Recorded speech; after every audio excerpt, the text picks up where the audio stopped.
మంగళగిరి నగరంలోని సాయినగర్లో మాజీ ఎంపీపీ మున్నంగి గోపిరెడ్డి వీధిలో పుర ప్రముఖులు మానవతావాది తాటిపాముల లక్ష్మీ పెరుమాళ్ళు నివాసంలో 2570వ బుద్ధ పూర్ణిమ వేడుకలు ఘనంగా నిర్వహించారు. ఈ వేడుకలకు ఓ ప్రత్యేకత ఉంది. రాజధాని అమరావతికి ముఖద్వారంగా ఉన్న మంగళగిరిలో భూముల విలువ అమాంతం పెరిగిపోతున్నాయి.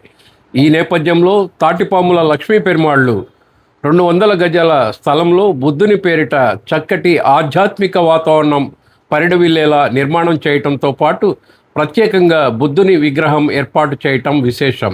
ఈ బుద్ధ పూర్ణిమ సందర్భంగా బుద్ధుని విగ్రహాన్ని మంగళగిరి బుద్ధ విహార అధ్యక్షులు రేఖా కృష్ణార్జునరావు బోధి ఆవిష్కరించగా ఈ కార్యక్రమానికి పరిపూర్ణత తీసుకువచ్చినట్టు అయింది.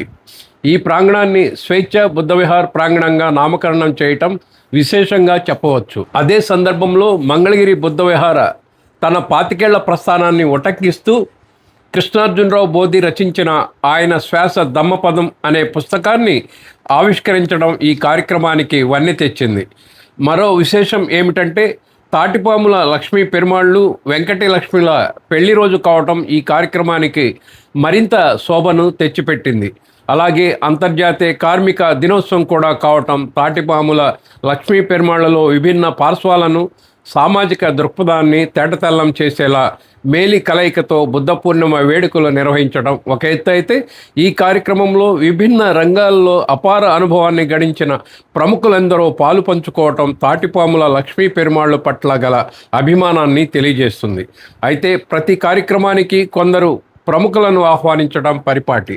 అలా ఈ వేడుకలకు కూడా నిర్వాహకులు తాటిపాముల లక్ష్మీ పెరుమాళ్ళు స్వాగతం పలకగా సభాధ్యక్షతను మానవతా వేదిక కన్వీనర్ గోలి మధు నిర్వహించగా తాటిపాముల వెంకటలక్ష్మి జ్యోతి ప్రజ్వలన గావించారు.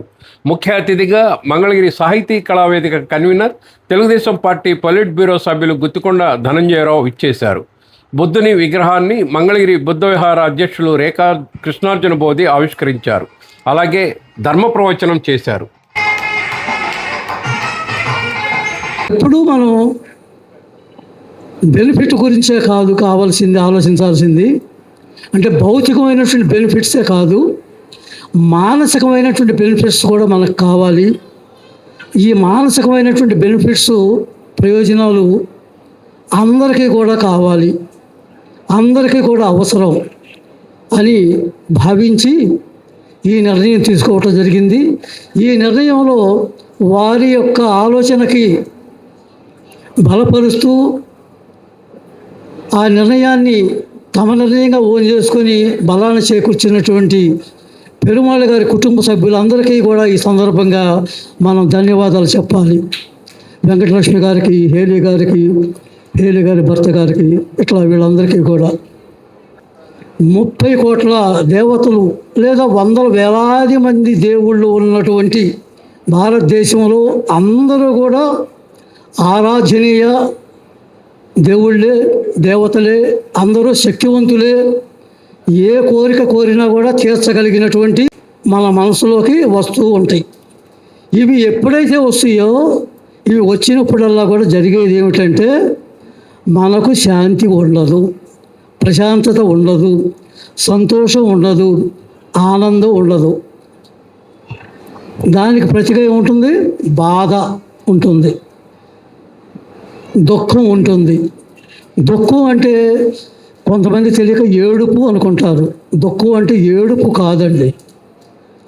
దుఃఖం అంటే వదిలించుకోదగినటువంటిది, తీసివేయదగినటువంటిది అనేటువంటిది అర్థం. సుఖం అంటే పొందదగినటువంటిది, ఉంచుకోదగినటువంటిది అని అర్థం. మనకి దుఃఖం అనేక రూపాల్లో, ఇందాక చెప్పాను కదా, ఇవన్నీ కూడా దుఃఖానికి సంబంధించినటువంటి పలు రూపాలు. వీటన్నిటినీ కూడా పరిహరించుకోవాలి, అంటే వదిలించుకోవాల్సినటువంటిది. ఇది ఎట్లా వదిలించుకోవాలో ఈ మహానుభావుడు చాలా చక్కగా చెబుతాడు. దానికి ఒక మంచి మార్గం కూడా ఏమిటంటే ధ్యానం అనేటువంటి ఒక ప్రక్రియ ఉంది. ఈ ధ్యానాన్ని మన ఆకురాతి శంకర్రావు గారు ఈ చుట్టుపక్కల ప్రాంతాల్లో, జిల్లాలో దాదాపుగా ఎన్ని చోట్ల ఈ ధ్యాన తరగతులు, క్లాసులు, ఇంటింటికి ధ్యానం అని, సామూహిక ధ్యానం అని ఎన్నో పేర్లతోటి ధ్యానాన్ని చాలా సులువుగా ప్రజలకు చేరుస్తున్నటువంటి ఈ శంకర్రావు గారిని సందర్భంగా అభినందిస్తున్నాను. చాలా విశిష్టమైన రోజు. బౌద్ధం ఎంత అవసరం ఈ ప్రపంచానికి అనే విషయాన్ని తను తెలుసుకుని ఈ బౌద్ధాన్ని 10 మందికి పంచాలి అనే మన అందరినీ ఇక్కడ కూర్చోబెట్టింది. ఒక బుద్ధుడి విగ్రహానికి రూపకల్పన చేయడానికి ఒక అవకాశాన్ని, ఒక ఆశ్రయాన్ని ఇచ్చింది.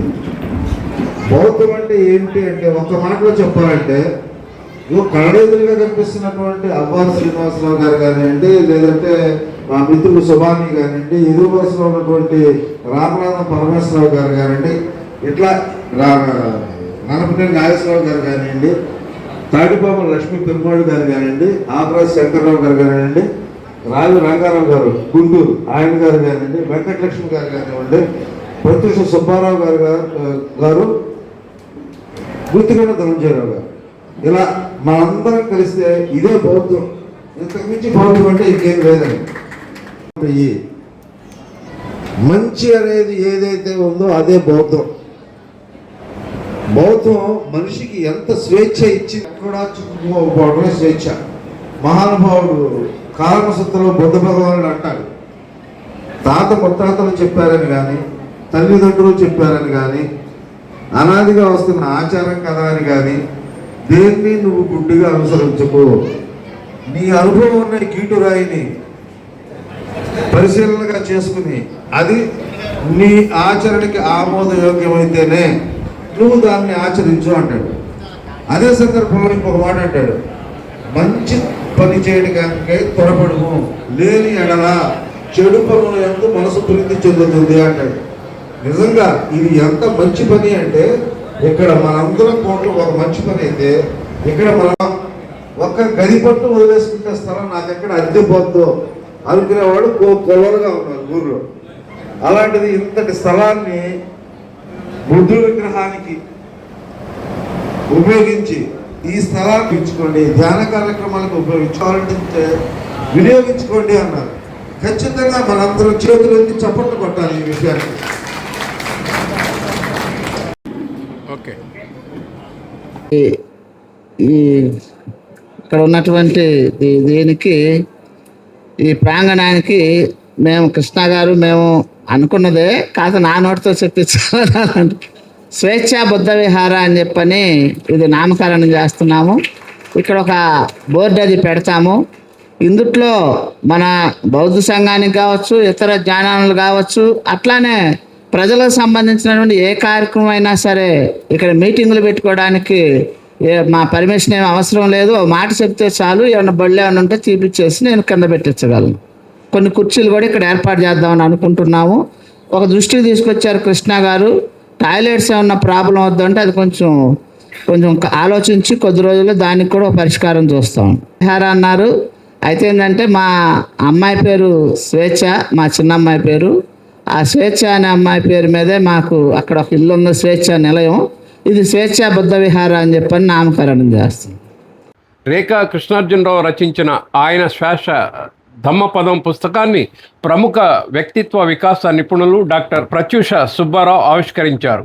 ఇంకా ఈ కార్యక్రమంలో ఆప్కో మాజీ chairman Ganji Chiranjeevi, Padmashali international welfare association పివ కేంద్ర కమిటీ అధ్యక్షులు స్వర్గం పుల్లారావు, గుంటూరు నుంచి ప్రముఖ సాహితీవేత్త రావి రంగారావు, మంగళగిరి నగర ప్రముఖులు నన్నపనేని నాగేశ్వరరావు, పొట్లాబత్తుని లక్ష్మణరావు, మురుగుడు లక్ష్మీనారాయణ, గంజి రవీంద్రనాథ్, శల సత్యనారాయణ, తాడేపల్లి నుంచి జంగాల సాంబశివరావు, విజే విద్యా సంస్థల డైరెక్టర్ ప్రగడ రాజశేఖర్, ధ్యానరత్న ఆకురాతి శంకర్రావు, న్యాయవాది ఎస్ సురేష్, తాటిపాముల లక్ష్మీ పెరుమాళ్ళు కుటుంబ సభ్యులు, బంధుమిత్రులు, రేఖా కృష్ణార్జునరావు బోధి కుటుంబ సభ్యులు, ఇంకా పలువురు ప్రముఖులు పాల్గొని ఈ కార్యక్రమాన్ని విజయవంతం చేశారు.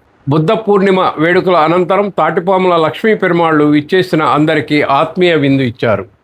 ఇవాళ బుద్ధుడు ఇవాళ ప్రపంచాన్ని మీరు చూడండి, సమకాలీన ప్రపంచాన్ని మితిమీరిన యుద్ధ కాంక్షతో, మితిమీరినటువంటి సామ్రాజ్యవాద కాంక్షతో ఉన్నటువంటి ట్రంప్ అనేటువంటి ఒక్క వ్యక్తికి ఈ యుద్ధం తప్పు అని చెప్పగలిగిన ఒక్క బుద్ధుడన్న ఈ ప్రపంచంలో ఉన్నాడా?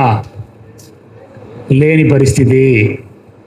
ధైర్యంగా అతన్ని ఎదుర్కొని యుద్ధం తప్పు, అతన్ని గెలవటం కాదు కావాల్సింది, యుద్ధం తప్పు, హింస తప్పు అని చెప్పగలిగినటువంటి మనిషి ఇవాళ ప్రపంచంలో, ఇవాళ ఇంత అధునాతన సమాజంలో, ఇంత టెక్నాలజీ పెరిగిన ఈ సమాజంలో లేనటువంటి పరిస్థితి. కానీ అదే ట్రంప్ని ఇవాళ క్వశ్చన్ చేస్తున్నటువంటి ఏకైక అంశం ఏంటంటే, అదే దేశంలో 70 లక్షల మంది రోడ్డు మీదకి వచ్చి నీ యుద్ధం తప్పని చెప్పినటువంటి సిద్ధాంతం ఏంటంటే బుద్ధుడు చెప్పినటువంటి అహింసా సిద్ధాంతమే. 70 లక్షల మంది రోడ్డు మీదకి వచ్చి చెప్పినారు. అది బుద్ధుడు అంటే మిత్రులారా. నేను అనుకోవటం బుద్ధుడి దేవుడని నేను అనుకోవట్లా, నేను నమ్మను.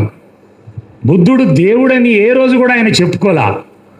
ఇవాళ బుద్ధుడు విగ్రహాలు పెట్టడానికి పచ్చి వ్యతిరేకి. నాకు తెలిసిన, నేను చదివినటువంటి దానిలో బుద్ధుడు విగ్రహాలకి వ్యతిరేకి, పూజకి వ్యతిరేకి, నమస్కారానికి వ్యతిరేకి.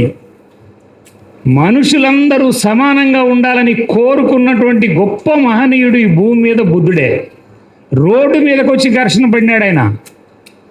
సామాన్యమైనటువంటి ఇవాళ ఒక పంచాయతీ వార్డు మెంబర్గా గెలిస్తే ₹1 ఎట్లా సంపాదించాలని కోరుకుంటున్నటువంటి ఈ సమాజంలో 2570 సంవత్సరాల క్రితం లక్షల కోట్ల ఆస్తిని, రాజ్యాన్ని వదిలిపెట్టి సామాన్యుడు కూడా శక్తివంతం కావాలని, మనుషులందరూ సమానమని, హింస పోవాలని, అహింస ఉండాలని, సత్యం ఉండాలని, దయ ఉండాలని, శాంతి ఉండాలని రోడ్డు మీదకి వచ్చి ఘర్షణ పడినటువంటి గొప్ప మహనీయుడు బుద్ధుడు మిత్రులారా.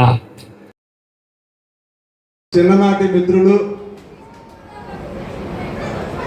అనేక కష్టాల్లో అండగా ఉన్నటువంటి మిత్రుడు, 10 మంది చల్లగా ఉండాలని కోరుకునే ఒక దాతృత్వం, మంచి మనసు ఉన్నటువంటి తాడిపాముల లక్ష్మీ పెరుమాళ్ళు సతీమణి వెంకటలక్ష్మి గారు. సమాజంలో మానవులుగా పుట్టినందుకు మన కర్తవ్యం, మనం ఏం చేయాలి? అనేక జీవజాతులు ఉన్నాయి, కానీ మానవ జాతి అతి విలువైనటువంటి గొప్ప జాతి. సమాజం పట్ల, ప్రజల పట్ల ఏ రకంగా నడుచుకోవాలనే దానికి ఒక మంచి నిదర్శనం ఈ దంపతులు. ఇవాళ బుద్ధ భగవానుని 2570వ జయంతి.